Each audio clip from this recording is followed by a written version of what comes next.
Hello and welcome to episode 13 of The Hex with Daniel Robertson, John Arnold, Armand Kafai. Go ahead and hit that like button. Go ahead and subscribe. Give us a comment. Let us know what you are thinking about the show. We're going to be talking about a lot of moves today, a lot of moves, transfers, coaches, all sorts of different things. So let us know what you're thinking about these moves. We would love to hear from you. It helps grow the show when you leave those comments. And guys, 6 topics, North American soccer. Let's get into it.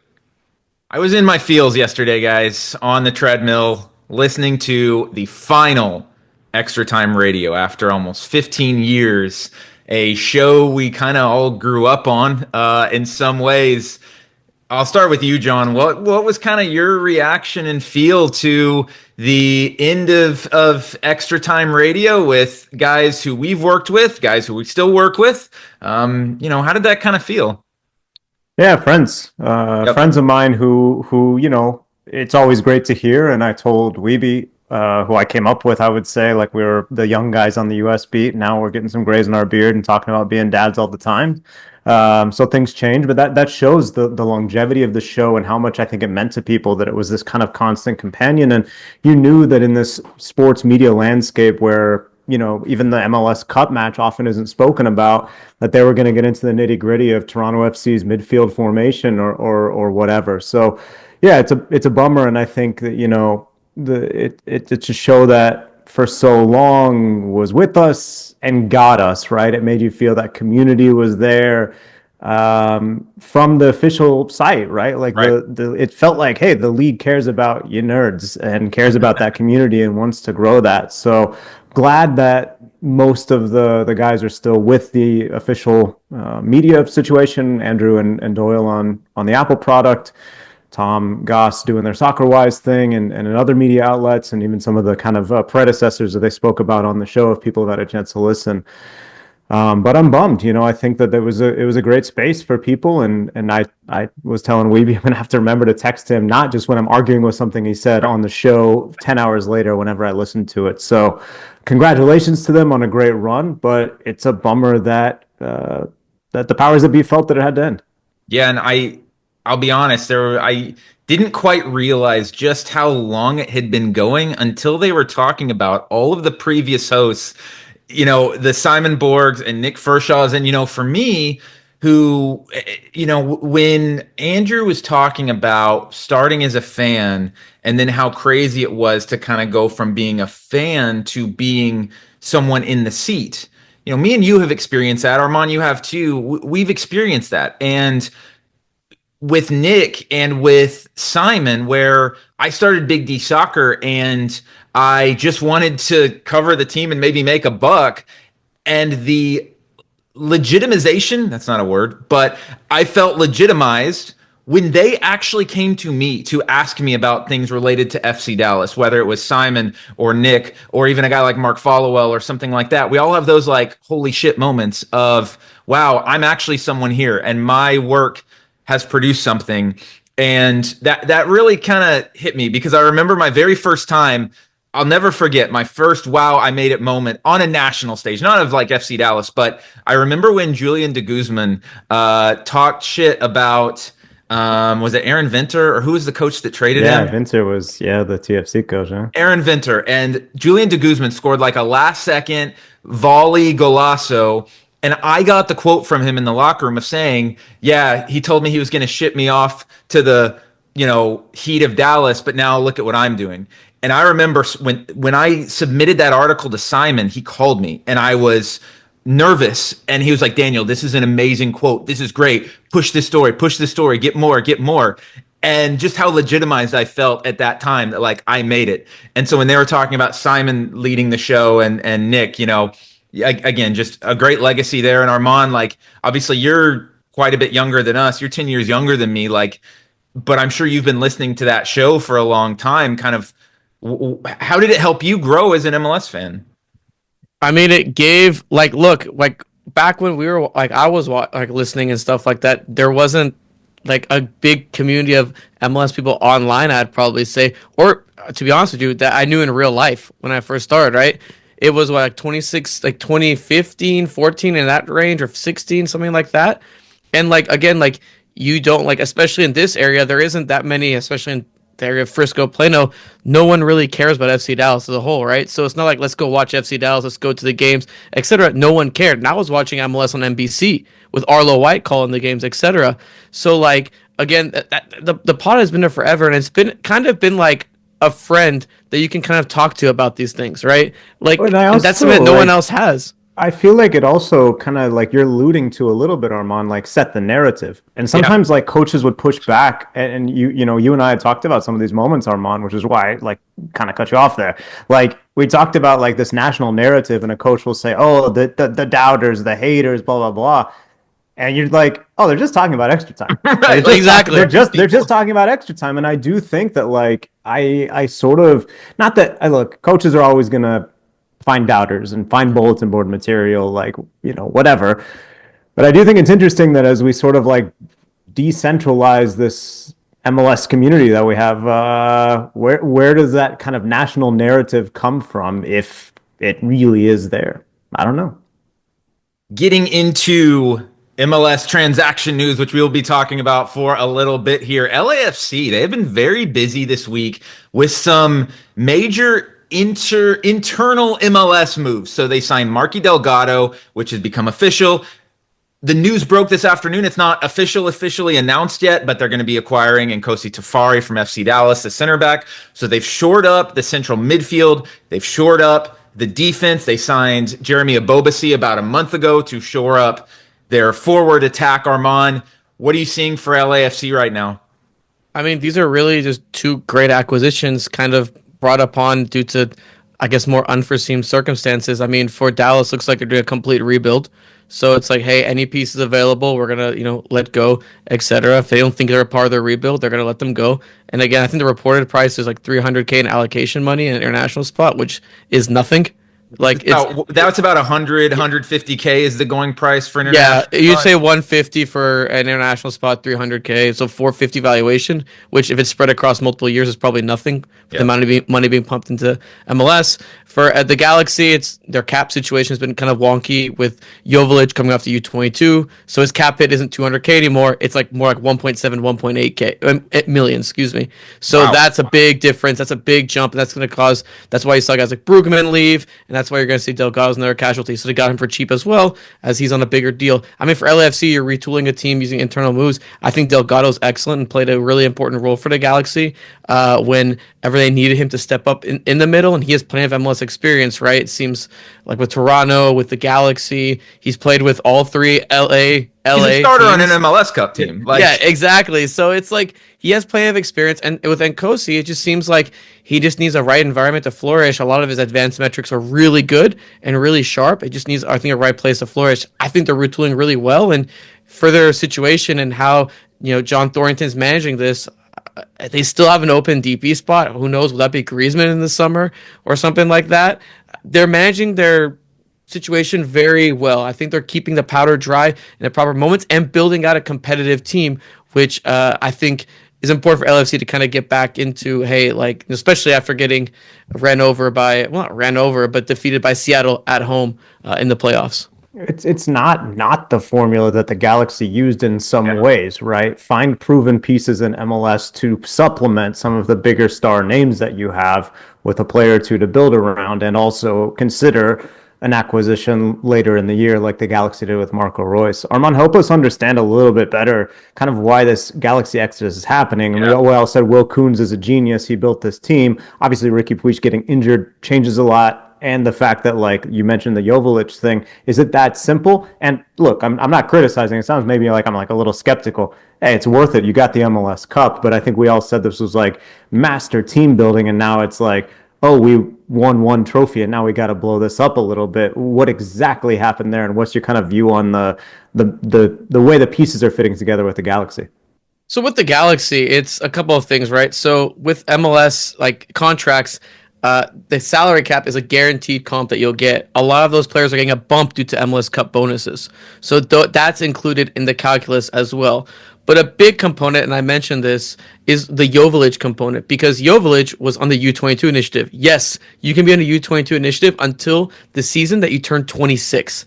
After that, you cannot be in it. What does that mean? It's like your parents' insurance. Exactly. Literally, it's like health Like your insurance. insurance. This was me last year when I got kicked off my parents' plan.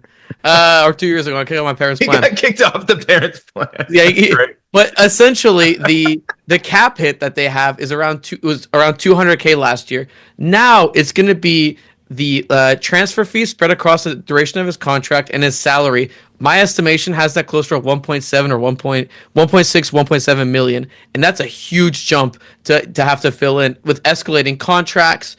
With a situation that they already walked in with the least amount of GAM some of the least amount of GAM coming into the 2025 offseason. You pair all those together, and that's why they're having this mass exodus. It's just a kind of a cap crunch thing, and now that's it's totally worth it. I think if you win, but now they have to rebuild in a way it's interesting, and I think for them it's going to be a little bit interesting because they acquired Sean Davis. I don't know how Sean Davis is going to fit in the possession-based team. He comes from a situation like the Red Bulls, or he played at the Red Bulls where they pressed quite a bit, etc. At Nashville, he really couldn't get his feet underneath him in like a more of a possession-based system. And it looks like BJ Callahan didn't rate him heavily. So with those, I'm not exactly sold on their roster construction because they're going to be down Pooj. Well, that's what I was going to mention. 5,000 minutes of their central midfield are gone now. Assuming Pooj isn't going to be back in 2025, which that's obviously he may be back towards the end of the year, but I think it's naive to think he would be in any sort of obviously he's not going to be at the MVP level he was. How do you fill that 5,000 minutes of central midfield when you won MLS Cup? Another team doing big moves right here in the state of Texas is Austin FC. They have completely revitalized their attack over the last few weeks. Some of the moves are official. Some of the move happened in the summer, but Brandon Vasquez signed, Osman Bukhari, who they signed in the summer, and then Mirto Uzuni, I think I got that name right, is the rumored acquisition from Granada in La Liga 2. He has 14 goals in 18 games on the wing. I'll start again with you, Armand. Is this the best team in Texas right now? I'd probably say so. Yes. Just based on their current roster. I mean, first off, we don't know what FC remember, they doing. didn't make the playoffs. They didn't make the playoffs last year, correct. And they were the lowest scoring team in the Western Conference.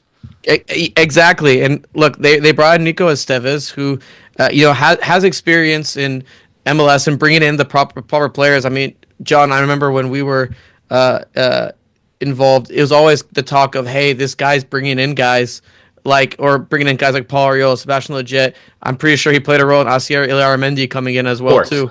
I mean, he had to, right? So he definitely plays a role in bringing in, being a strong influence guys. For Austin, look, I mean, if you look across, this is more about the state of the teams across the state of Texas because we don't know what FC Dallas is doing. We have no idea, to be honest with you. Well, we know what they're doing. They're doing something, the right? roster. Yeah. But with Houston, it seems like they have some moves in the pipeline. They just sold Coco Carrasquilla, and they just bought out Sebastian Ferreira. So now it looks like they have more opportunities to move in a proper direction. Will those moves happen earlier or later? We're not sure.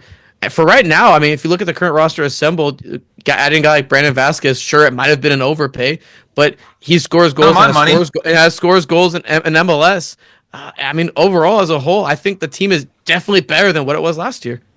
You're joking that it's not your money. Well, you're not joking. It isn't your money. Thank God. They would be a terrible team. But I do think they haven't been very good. And I think it shows Austin FC, for a lot of, since its inception, it's been a fun team to talk about. They had one great season, but the fans are amazing. The atmosphere is good and people care. And it's Austin's first professional team as a city.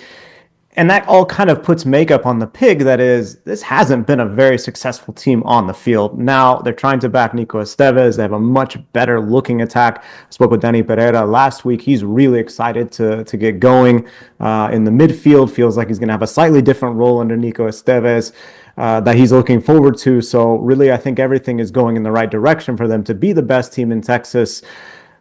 Right now, to me, it is them and the Dynamo because I just, like we talked about last week, I'm just not sure if FC Dallas has the pieces to really compete right now. So I think they probably will end up being the best MLS team in Texas. Forgive me, friends, I don't remember how the Copa Tejas formula works, if they'll win with the USLGC and all that stuff. It was a fun but complicated idea with all those different teams involved. But I think they'll be the best team, Daniel, and I think it shows the ambition that they have now backing the passion that the fans have. 100%. I think they're going to be the best team in Texas. My biggest questions are that midfield creativity. And, you mentioned Austin FC in the past, and it feels like basically their identity has been Driussi and Inshallah, right? And see what will happen there. And obviously, Driussi has gone to River Plate. That's a huge deal because he was the team in so many ways. They got good money for him, though, man. They got really good money for him. I love the move. They had to move on from him. I love the move. If they can sign a creative midfielder, and I don't know if this Nicholas Dubersarski, I think is his name, the U22 initiative player who apparently is one of the best young midfielders in Argentina last year. I don't think he's an attacking midfielder. I think he's more of a two-way guy. He can be on the U22 till he's 26, though. I don't know if you knew that. There you go. Yeah, so he's got 4 years left on his parents' insurance. But and they added Ilie Sanchez too, which I like that move as a kind of just calming influence. A guy who's won MLS Cup, a guy who brings that sort of experience as well. And we know that Nico Estevez got kind of a raw deal towards the end in Dallas, and he's someone I'm going to be rooting for in Austin. One more segment on MLS, guys, and we've seen lots of big news happening. A lot of it is inter-league news. A lot of is the transfer window officially open yet? Or does it open maybe like next week or something like that? It's next week, to be honest. I think it's next week, yeah. So I'm sure there's plenty Tom Bogart calls it Christmas. Christmas, yeah. Pray for him and his phone and his time over the next few weeks. But lots of moves rumored. Obviously Neymar isn't happening. You mentioned Griezmann earlier, Armand. Zaha was announced. Are you saying that there's still a chance of Neymar to MLS? I don't think the Santos thing is done. People are acting like it's done. I'll believe it when I see him holding up the jersey. That AI generated video of Pelé did wonders. Yeah. Well, what are you guys seeing as something maybe that, a prediction for a move that could still happen? John, we know that Houston has some money now on some open spots. Maybe they're looking towards Liga MX. They have in the past. Austin may still have some money. Red Bulls, LAFC. What are you hearing anything? What are you kind of looking for as a potential? No, I'm not hearing anything at all. But what my weird, like off the wall, don't think it would actually happen prediction is the Giakoumakis returns to MLS. I think he's kind of open to it. Cruz Azul is about to lose their manager. They have other attacking players that are in the mix. And I think he's the kind of player that a lot of MLS teams would love to have as a proven finisher in both North American leagues now. Maybe not this winter. It is a little late, but as we'll talk about later, hint, hint. I was going to say spoiler, but not really. As we'll talk about later, there could be some interesting things happening in Mexico City. So that's my off-the-wall prediction. Yeah, maybe like the Red Bulls just sold Van Zier. That would be an interesting place for him to land. Armand, Atlanta, rumored to sign a forward, and Miguel Almiron potentially on his way back. I mean, that would vault them to one of the top teams in the league, right? Yeah, I mean, their team is hilarious, right? Because I think I mentioned it on this show or another show, but Mr. Lagerway, your team is hilarious. Nah, Mr. Lagerway, we got Mr. doing shows over here. I can't remember if it was on the Hex or some other podcast. It's funny because they basically have 7 DPs like starting like. Essentially, virtually 7. They all could be DPs, right? You have the 3 TAM players and Gregerson. Lagerway's cooking. You get Gregerson, Saba, and I'm blanking. Bartosz Russian dude. Yep. You have Mateusz Klisz, who's a DP on DC United's roster, and then the 3 other DPs that they're looking to sign, or Moranchuk, who they have, and then you have Latte left, who I love his name, and then you also have Almiron. So there's a potential of 7 DPs on the roster, and I really am intrigued to see how a Miguel Almiron return to Atlanta would play like, especially in this day and age. If they can get him, I think it's a good move, even if they overpay, because Miguel Almiron in the Charlotte colors, I don't want to see that. It's just a neutral. I don't want to see that. And if I'm an Atlanta fan, I definitely, Charlotte made their own move with Zaha showing up. So I mean, maybe that's out the window now. But yeah, you can't let your club icon sign for a rival. Saba, Miranchuk, the Big Coffee, and Almiron behind them. Is that not one of the best front fours in the region? Yeah, but they got to make it happen, man. They got to make it happen. But Garth is a guy I trust. What's your weird prediction? I thought we were doing weird predictions. Well, my weird prediction would be FC Dallas spending money on a number 10. John, I'm excited to chop it up with you on this one and hear your thoughts on this. Santiago Gimenez, maybe the best Mexican forward right now. Obviously, Raul Jimenez might have something to say about that, but certainly the best young Mexican forward, a player who made a really good move to Feyenoord. It's news is breaking that I believe in the summer this move is going to happen, right? He's going to move to AC Milan potentially. I have my thoughts on this move as someone who obviously watches a lot of Serie A with my background at Juventus, but I'm curious to hear, what are you seeing on this and how do you think he would fit in and what do you think this move would do for him in relation to the Mexico national team? Yeah, well, first of all, it was good to see Santi Gimenez get healthy. He had that injury that knocked him out for the fall. He came back earlier than anticipated. He scored in the Champions League this week. So he's back. I would say that he's back. He looks just as good as he did before he Scored a got goal hurt. today. That's never a guarantee, right? That's never a guarantee, and so I think it's worth noting that he's putting in the hard work to be where he needs to be to return even stronger. It's a very strange player to analyze because when you see him at the club level, very hard to nitpick. Sure, there's some things that he can get better at. He's still young. Like you expect him to get some of those skills. He has the physicality. He has the soccer IQ. Dad played for a long, long time in Mexico and Argentina. So, he's a guy who you're like, yeah, he ticks all the boxes. And I think he'd be a good signing for Milan. Will it affect his national team career? He has never been able to do anything for the national team. He scored one big goal in the Gold Cup, and since then, that's been absolutely it. And no one can figure out why. I feel like he's in danger of becoming the anti-Gio dos Santos, a player that showed up only for the Mexico national team and seemingly never for his club. Santi so far has been the opposite. I think he's a guy with a good mentality. Again, that father played, and he seems to have his head on straight. He's a religious guy. After he suffered an injury, he found religion and feels like that's very important. These are things that I do think help center a player. And I do think that he could have a good national team career. It's just we haven't seen it yet from him.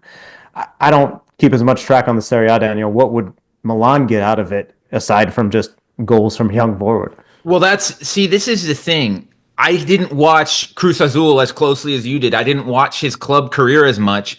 I don't watch the Eredivisie. I see that he scores goals for fun in the Eredivisie, but plenty of mid players have. It's always a question of, well, no, it's always a question because there's plenty of players that have scored tons of goals in the Eredivisie and they flopped when they go to a bigger league. And Daniel, to reinforce your point, coaches say the same thing. It's like that Eredivisie is notorious among soccer for being a league that's easy to score. Is he Luis Suarez or is he Josie Altidore? Is he Josie? Yeah, I mean, look. A guy I love and I think is a great player, but he didn't do it after AZ. So he is going into a perfect situation because when I was on the kick around a couple of weeks ago, humble brag, they were asking me how is Christian Pulisic doing in Milan, and the issue with Milan is that they are rolling out the ghost of Alvaro Morata at forward. They have two great wingers. They have Pulisic and they have Leao, who are dynamic, quick wingers who can create goals, who can score goals. But they have no presence at center forward, so the defense can just cheat out to them, and they don't really, they can 1v1 the center forward. If you can get a talented player in there who actually can make runs and score goals rather than Morata, who just spends half of his time in midfield, then you've really got something there, and it could be a really, really good situation for Santi Gimenez to score a lot of goals. Now, again, John, kind of like you said, will this help him with the national team? Will it raise his level? I don't know, but there is a glaring, gaping hole at center forward right now for Milan that a player like Jimenez could be a perfect fit for. Not to mention also just the storylines, right? Of the United States best attacking player, or at least for the United States best attacking player, serving in goals and having to link up with Mexico's most prominent, or what's the word I'm looking for? Their best prospect at national team forward, I mean, you could call him the most famous. Raul probably has better recognition, but he is the rising star, and Mexico needs someone to show up. Raul, I think, can make it to this World Cup, but after that, who knows? It's going to be an interesting one. Staying in Liga MX, move you talked about a little while ago, John. Martin Anselmi, the manager of Cruz Azul, who has been arguably the best, even though they haven't won the championships, at least the best regular season team in Mexico over the last year and a half. He is being rumored likely to move to Porto to take over the head coaching position there. Their manager just moved to AC Milan. We don't see this a lot. Obviously, you follow it much more closely than me. Big manager moves from Mexico. I think of the current Mexico manager who I'm blanking. Aguirre. Javier Aguirre. Of course. Antonio Mohamed went to Spain. Nacho Ambriz tried. It doesn't happen very often. Yeah, so what would a move like this mean? Anselmi, obviously not Mexican, and I'm fascinated to hear his story because he didn't have a playing career at all. Young player or young coach, not even 40 yet, making me feel completely unaccomplished in life. This would be a big move, though, from a coaching perspective, not only for Liga MX, but for CONCACAF, right? Yeah, I mean, it's massive to have the idea of Anselmi, or to have Anselmi moving to a club like Porto, team known for development, but also that's had UEFA Champions League success in its own right, that fights for a tough league. It's been greeted, the news has been greeted by Cruz Azul fans with anger, Cruz Azul directors frustrated, but, if anyone offered us this type of promotion and this type of salary and this type of opportunity, I think everyone would pretty much take it. So just the fact that Cruz Azul has been made in Anselmi's image, but also when he showed up in January of last year, he very quickly was the most successful manager that they've had in a long time, that's shown up in Liga MX in a long time. There have been some other good ones, but he's definitely been head and shoulders above. Lost to America in the final both times. Yeah, people will use that to tear him down, I think, when he leaves, but his record is almost unbesmirchable. And I think it is big if he has success because, like you're saying, hey, what does it mean for Mexico? What does it mean for CONCACAF? I've got a piece coming out this week on the newsletter about the fact that there aren't Mexican managers really in the game.